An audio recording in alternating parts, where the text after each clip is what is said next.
We admire a great orator. How important is the art of listening? Wow, that's a good question. Um, I think that the art of listening includes the art of digesting what the other person says and waiting. So part of the art of listening is coming back to the person afterwards and responding to what they said, maybe a day or 2 or 3 days later.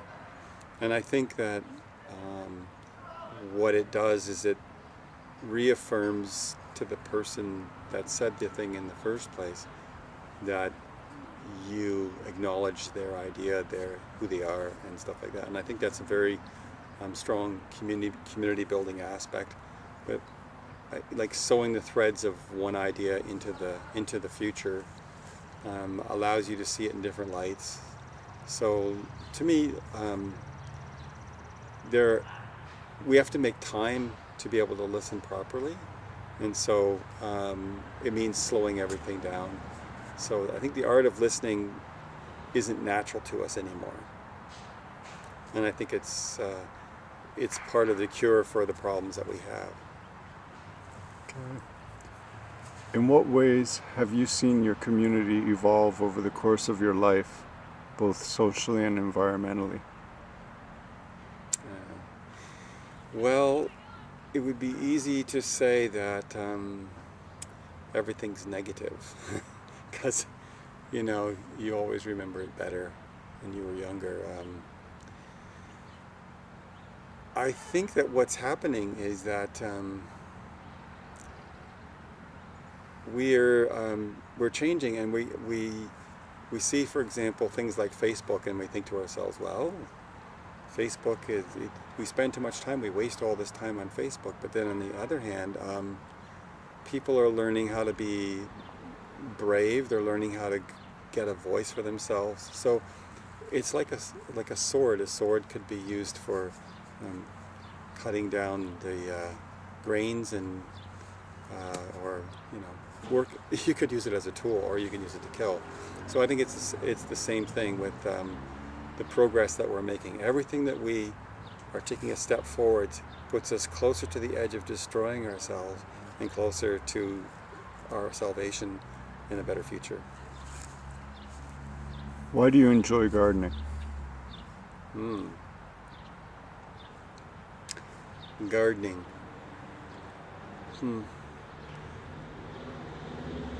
I think I only came to understand that I like gardening because I like maps.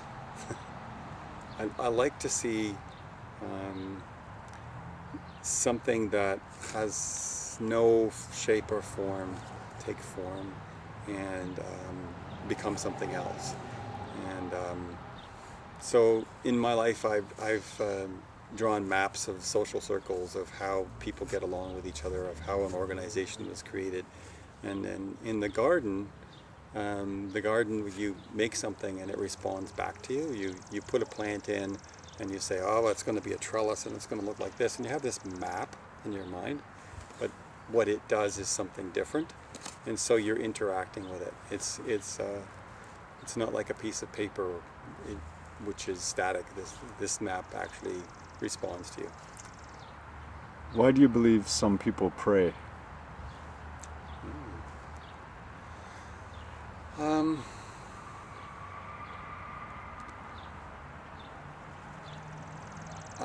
Praying really is something that I really began to dislike a long time ago.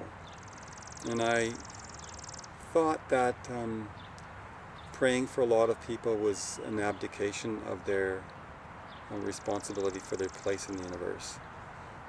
I think that a lot of people thought that if they prayed, then God would take over and would do something, or if they prayed, they will elicit the energy of the universe and the greater powers towards good.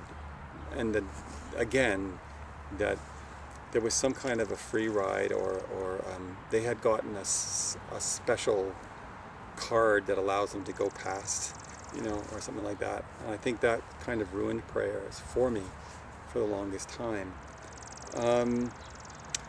It was when I realized that in doing things like gardening or doing things like swimming, where you begin to focus on something in a deeper way because you're concerned about it in a full and deep way, that I realized that I was meditating, and that the words that I was saying to myself about this were things about like, oh, I would like to see the roots of this plant grow deeper, and I'd like to see the leaves open up, and I can imagine my children eating the fruit off of it, and I imagine them happy. And so it's like a prayer, because you're taking this thing and you're extending it into the future, and you're seeing all the things that can happen through it.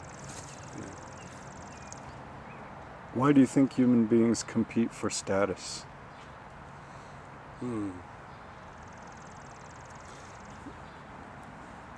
I think that human beings compete for status mostly for reasons of insecurity. If you have a community that's where each person has a purpose, they belong, then the community is providing status without actually anyone saying anything. It just happens. So in a culture where the way that the culture works is that we try to unbalance things, we try to create scarcity, we try to create a sense that we will lose out if you don't do something right away. When you do that, you unbalance everything, and when you unbalance things, then people don't try to form community, they look after themselves. And in that situation, they'll always feel the need to protect themselves, to have status, to have the right over somebody else, to be there first, to have first choice. And so they lose their feeling of being part of the earth, and they don't see how their responsibility to other people makes it better for everyone. This is all lost.